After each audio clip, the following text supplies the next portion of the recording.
नमस्कार, हमारे चैनल में एक बार फिर से सभी दर्शकों का स्वागत है। इस वक्त हम मौजूद हैं उत्तर प्रदेश के ज़िला गाज़ियाबाद के बहरामपुर में। हमारे बीच में एक युवक मौजूद हैं जो कि मोटोक्राफ्ट नामक मारुति कंपनी में जॉब करते थे। बीती 26 जुलाई 2023 को ये अपनी ड्यूटी ख़त्म करके राहुल विहार अपने घर के लिए अपनी मोटरसाइकिल पर सवार होकर निकले थे। रास्ते में अचानक 3-4 युवकों ने इनका रास्ता रोककर इनके साथ मारपीट की और छीना झपटी की। छीना झपटी में इनका मोबाइल फ़ोन भी छीन लिया गया। इस घटना के बाद पीड़ित युवक, जिनका नाम नितिन है, इन्होंने नज़दीकी थाने में सूचना दी। सूचना देने के बाद आज तक पुलिस ने इस मामले में एफआईआर दर्ज नहीं की है। जैसा कि आप सभी जानते हैं, उत्तर प्रदेश के अंदर अभी भी अपराध लगातार बढ़ते जा रहे हैं। कहीं ना कहीं पुलिस की नाकामियों पर कई सवाल खड़े होते हैं। कहीं ना कहीं पुलिस की कार्यशैली पर भी कई सवाल खड़े हो रहे हैं। सबसे बड़ी बात यह है कि पुलिस ने सूचना मिलने के बाद भी अभी तक इस मामले में क्यों कार्रवाई नहीं की। आइए हम सीधा जुड़ेंगे पीड़ित नितिन से और आपको दिखाएंगे क्या कुछ है इस घटना के बारे में। क्या नाम है आपका? नितिन कुमार। नितिन, कब की घटना है और क्या वारदात हुई थी आपके साथ? आप वो ये मेरे साथ ये घटना मेरी 26 जुलाई की है जी। मैं अपनी ड्यूटी ख़त्म करके मैं वहाँ से 26 तारीख में शाम के टाइम निकल रहा था। तो मैं अपने बाइक पे था। तो बाइक के जैसे मैं कंपनी से निकला, 500 मीटर चला, तो सामने से मेरी बाइक पे 3 लड़के थे। 3 लड़के सवार होके मेरे साथ आके मारपीट करने लगे। ये कंपनी आपकी नोएडा पे या गाजियाबाद कौन सी जगह है? ये नोएडा एक मूर्ति के पास में है। एक मूर्ति। जी जी हाँ, बताएं। फिर मेरे साथ उन्होंने मारपीट करने लगे। मेरा मारपीट करने के बाद में मेरे साथ चोट आई। फिर उन्होंने मेरा फ़ोन छीन के वो मेरा भाग गए। मेरा फ़ोन छीना, मेरा पर्स छीना, उसमें मेरे कुछ डॉक्यूमेंट्स थे, उसमें वो मेरा फ़ोन छीन के भाग गए। कौन सा फ़ोन था आपका? मेरा ओप्पो का था, रेनो। उसके कागजात वगैरह आपने पुलिस को दिखाए? पुलिस ने हमसे कोई कागज़ मांगे नहीं उस चीज़ के। अच्छा, बाकी आपके पास मौजूद हैं उसके? हाँ, उसका बिल वगैरह हमारे पास है। तो पुलिस को आपने कब सूचना दी इस घटना के होने की? हमने शाम को दे दी थी पुलिस को, 26 तारीख में ही। अच्छा, 26 को घटना कितने बजे की है? घटना ये 5 बजे की है। जी। पुलिस के पास आप कब पहुँचे? पुलिस के पास हम पहुँचे थे 8 बजे। अच्छा जी। तो आपने उन्हें ये सारी घटना की जानकारी दी? जी, दे दी हमने। वहाँ पे एप्लीकेशन भी लिख के दी थी हमने। वहाँ थाने के एसएचओ ने हमें रिसीविंग दे दी थी उस एप्लीकेशन करके। उन्होंने करने के बाद हमसे बोला कि हम आज रात को कार्रवाई कर देंगे तुम्हारा, उनको पकड़ के ले आएंगे लड़कों को जिससे तुम्हारी रंजिश चल रही है। हाँ। हम कार्रवाई करेंगे उस पर। आज तक कोई कार्रवाई नहीं हुई है। तो एफआईआर दर्ज हुई इसमें? नहीं, अभी एफआईआर कोई दर्ज नहीं हुई है। तो आपने पुलिस से कारण पूछा कि एफआईआर दर्ज क्यों नहीं कर रहे हैं? पुलिस हमसे बोल लिया कि एफआईआर तुम्हारी मारपीट में दर्ज कर देंगे, हम लूटपाट में नहीं एफआईआर दर्ज हो पा रही। मारपीट में कह रहे हैं दर्ज कर देंगे तुम्हारी एफआईआर। ये बात कौन कह रहा था आपसे? एसएचओ कह रहे थे या चौकी इंचार्ज कह रहे थे? एसएचओ ही बोल रहे थे, चौकी इंचार्ज ही बोल रहे थे। क्या नाम है उनका? एसएचओ का नाम है अनिल राजपूत और चौकी इंचार्ज का नाम है दिनेश सोलंकी। जी। तो उन्होंने कहा कि झगड़े का मामला दर्ज करेंगे, जब मारपीट का मामला दर्ज करेंगे, लूटपाट का मामला दर्ज नहीं करेंगे। तो इस बाबत क्या आपने आला अधिकारियों को कोई शिकायत दी है? जी, हमने एप्लीकेशन दे रखी, जहाँ मैं गाजियाबाद क्षेत्र में रहता हूँ। जी। मैंने वहाँ पे एसीपी ऑफिस के वहाँ भी एप्लीकेशन दे रखी थी मैं लिखित में। जी। मैंने अपने गाजियाबाद थाने एसएचओ को एप्लीकेशन दे रखी थी कि मेरे साथ में ऐसे घटना चल रही है, मेरे साथ में कभी भी हादसा हो सकता है। हाँ। पर पुलिस ने कोई एक्शन नहीं लिया उस चीज़ पे, किसी ने कोई ध्यान नहीं दिया। क्या लगता है वो लोग जिन्होंने आपके ऊपर हमला किया, कोई रंजिश के चलते हुआ है या लूटपाट के इरादे से हुआ? ये रंजिश के चलते हुआ है। जी। रंजिश के चलते लूटपाट भी की गई। जी। तो फिलहाल आप कमिश्नर साहब से क्या अपील करेंगे? कमिश्नर साहब से मैं अपील करूंगा उनके खिलाफ सख्त से सख्त कार्रवाई की जाए और मेरे एफआईआर दर्ज की जाए। मेरे क्या नाम है सर आपका? मेरा नाम रोहित कुमार है। रोहित, ये नितिन आपके भाई हैं? मेरा छोटा भाई है सर। कब की घटना है और क्या कुछ हुआ था और आपने क्या कुछ अब तक कार्रवाई की? ये 26 जुलाई की घटना है। ये मारुति मोटर क्राफ्ट है, Ecotech sector 12 greater Noida west में। वहाँ से काम करके आ रहा था, तो इसके साथ मारपीट हुई, लूटपाट हुई। उसके बाद ये वहाँ राहगीर चलते हुए से उन्होंने 112 नंबर पर कॉल करने के लिए उन्होंने फ़ोन वगैरह मांगा। हाँ। किसी ने फ़ोन नहीं दिया। हाँ। उसके बाद ये घर पे आए। घर पे आने के बाद में इन्होंने हमें घटना के बारे में जानकारी दी। तो मैंने भी खुद स्वयं से अपने फ़ोन से 112 नंबर पर, 100 नंबर पर कम से कम 20 से 30 बार मैंने फ़ोन ट्राई करने की कोशिश की, लेकिन फ़ोन नहीं मिला। गाज़ियाबाद का भी, ग्रेटर नोएडा, नोएडा गौतम बुद्ध नगर पुलिस का भी नहीं मिला। उसके बाद से हमने कंट्रोल रूम का फ़ोन नंबर हमें किसी तरीके से मिला। हमने वहाँ पे शिकायत की उनसे। उन्होंने बोला कि आप थाने जाओ। हम थाने गए, हमने लिखित में शिकायत दी।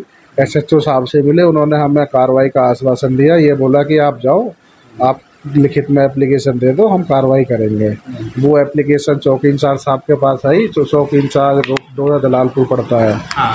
एरिया में, तो उनके पास है। उन्होंने हमें अगले दिन 11 बजे बुलाया।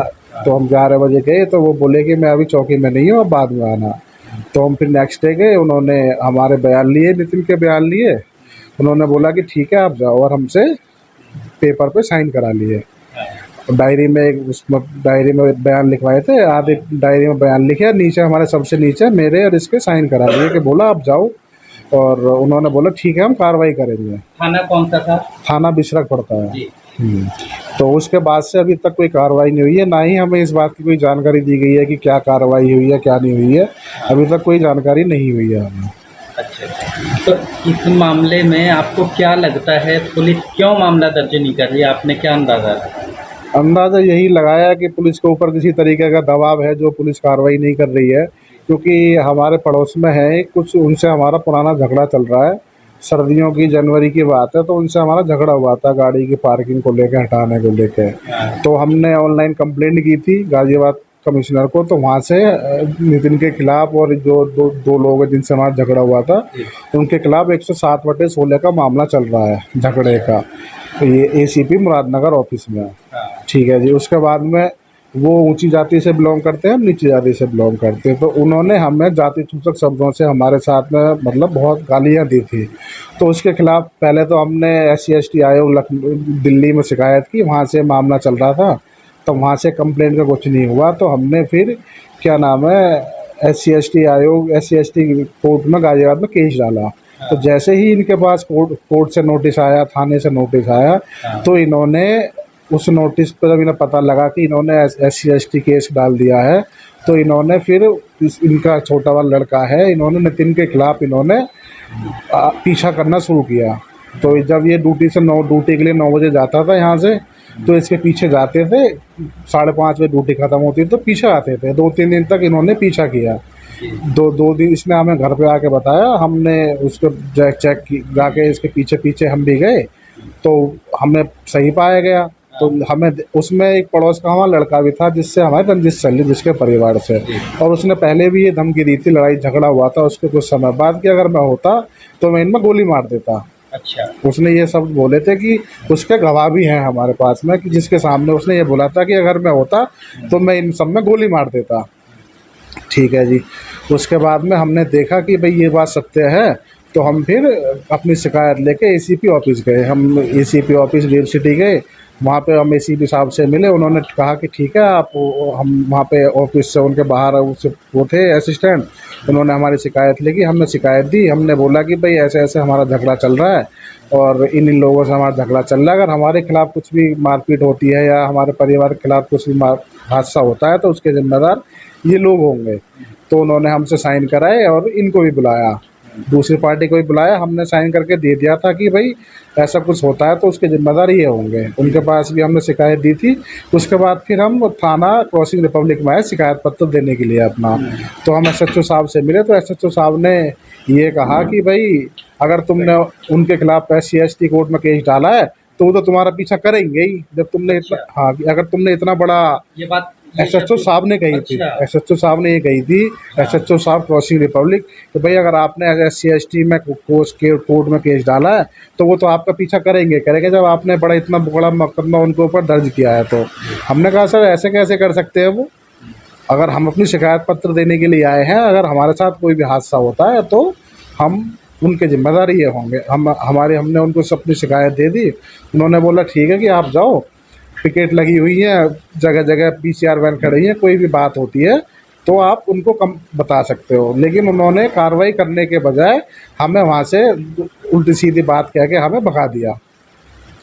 तो आपको क्या लगता है उन्हीं लोगों ने उस दिन इस वारदात को अंजाम दिया? हाँ जी, जैसे उन्हीं कि लोग मोबाइल छीना है और मारपीट की। उन्हीं लोगों ने वारदात किया है सर, क्योंकि वो पहले से ही हमने वो पीछा कर रहे थे। और जब हम एक दिन चेक करने के लिए गए थे पीछे पीछे कि हम भी देखते हैं कौन है, तो हम उनको पूछेंगे भाई क्या बात है क्या नहीं है। तो जिनसे हमारे पुराना झगड़ा चल रहा है तो उनमें उनका छोटा वाला लड़का हमें देख के हमने देखा पाया गया उन लड़कों के साथ में। तो वो जब हमने उन्होंने हमें देख लिया तो वो फिर आगे को चले गए। तो उसके बाद में जब उसके अगले दिन हमने कोर्ट वहाँ पे एप्लीकेशन दे दी एसीपी ऑफिस में, तो उनको भी बुलाया गया था। तो 2-3 दिन मामला शांत रहा। हमने सोचा कि चलो भाई एसीपी ऑफिस में बुला दिया है, बोला होगा इनको, तो चलो ये मामला शांत हो गया। हमने भी उस बात पर कोई ज़्यादा गौर नहीं दिया। लेकिन जैसे ही 2-3 दिन बाद ये ऑफिस ड्यूटी के लिए गया तो उसके बाद में फिर ये मारपीट का हादसा हो गया उसके साथ में। ब्लैक कलर की मोटरसाइकिल थी जिससे वो पीछा करते थे, स्प्लेंडर मोटरसाइकिल थी, उस पर नंबर प्लेट नहीं था। तो क्या लगता है जातिवाद को लेके पक्षपात किया जा रहा है? जातिवाद को लेकर पक्षपात किया जा रहा है, बिल्कुल सर। तो हमारे चैनल के माध्यम से माननीय मुख्यमंत्री जी से आप क्या कहना चाहेंगे? मुख्यमंत्री जी से मैं यही अपील करना चाहता हूँ कि हमें न्याय मिले। मुख्यमंत्री जी तो आप सभी के लिए हैं, पूरे उत्तर प्रदेश के लिए है, तो न्याय तो सभी के लिए बराबर है। ऐसा नहीं है कि ऊंची जाति के लोगों के लिए न्याय, नीची जाति के लोगों के लिए न्याय नहीं है। हमें न्याय मिलना चाहिए। और जो भी इसमें जांच करके हमने एप्लीकेशन प्रार्थना पत्र दिया है, सख्त सख्त कानूनी कार्रवाई की जाए।